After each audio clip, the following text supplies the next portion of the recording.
Eu sou o Padre Alexandre Fernandes e tenho um desejo enorme que você conheça a fé cristã católica, para que você dê sentido àquilo que acredita.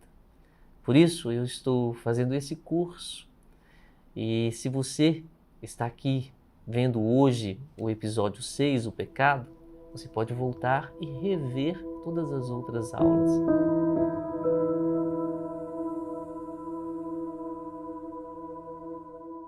Bem-vindos, meus queridos filhos espirituais. Tudo bem com vocês? Nosso encontro de hoje será sobre o pecado.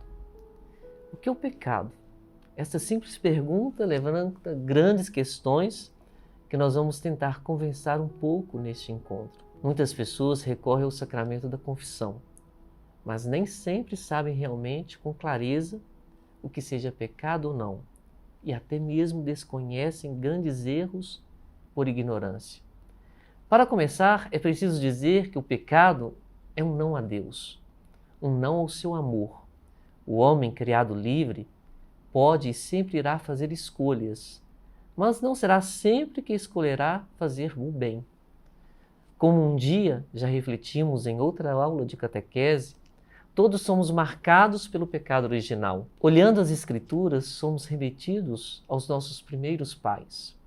O pecado da desobediência de Adão e Eva. A liberdade faz de nós pessoas capazes de escolher até mesmo o mal. E o pecado é a escolha livre e consciente de algo que vai contra a vontade de Deus. Alguém poderia me interromper neste momento e dizer: mas como posso saber qual é a vontade de Deus?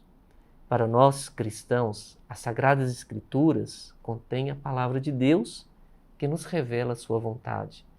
Eu recordo de uma passagem que Jesus diz: eu vim para que todos tenham vida e vida em abundância. Lá em João, no capítulo 10.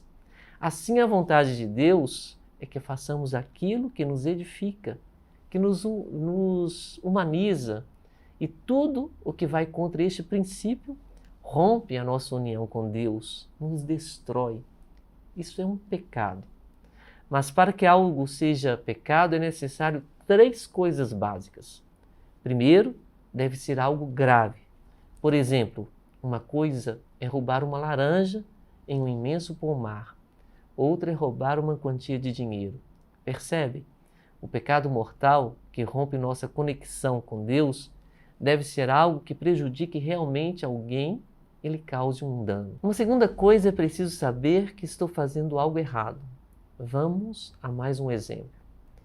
Se eu não sei que devo guardar um dia para ir à casa de Deus, participar de uma santa missa e dedicar este tempo para Deus, não cometo pecado. Mas se mesmo sabendo que parte do meu tempo deve ser dedicado a Deus, como narram as Sagradas Escrituras, cometo um pecado por escolha e não por ignorância. Uma terceira coisa é querer livremente, mesmo sabendo que eu estou prestes a fazer algo que trará prejuízo a alguém e sabendo que essa ação será uma ação ruim e se eu me dedico por realizá-la, cometo um pecado grave. Veja bem, falar de pecado não é simplesmente dizer que Deus é uma agência de vigilância que fica nos monitorando a todo momento, mas é falar da liberdade humana. É falar que o homem livremente escolhe fazer algo grave, sabendo de seu erro. Mas não é só fazer. Podemos errar também deixando de fazer algo bom. A isso chamamos omissão.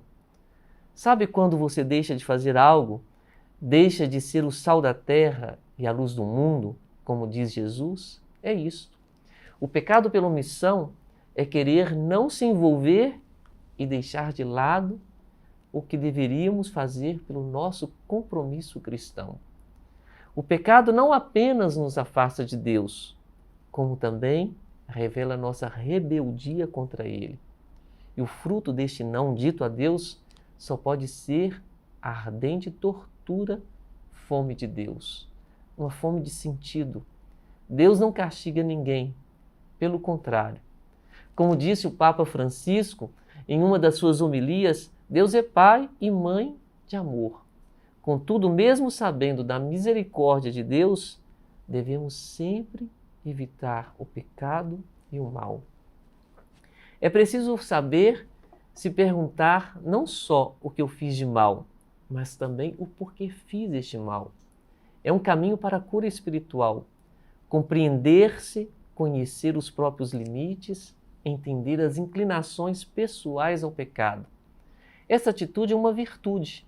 Da mesma forma que o pecado é opor-se a Deus, a virtude é uma busca sincera em viver a vontade de Deus.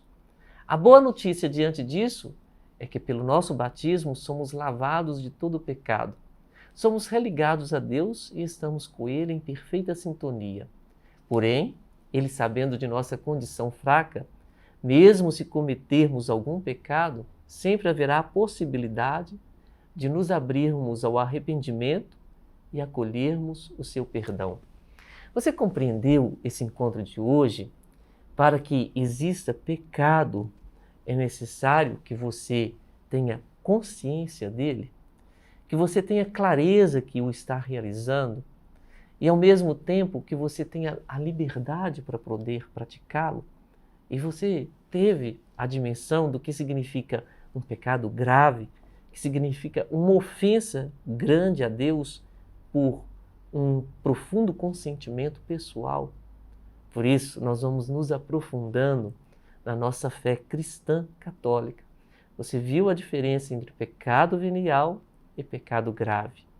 No nosso próximo encontro, nós vamos falar sobre a encarnação. Eu sei que pode ter ficado algumas dúvidas, algumas perguntas. Deixa aqui nos comentários. Eu vou ler todos eles. E eu vou fazer uma aula um dia recolhendo todas essas perguntas e respondendo tudo isso. Deus abençoe vocês. Até o nosso próximo encontro.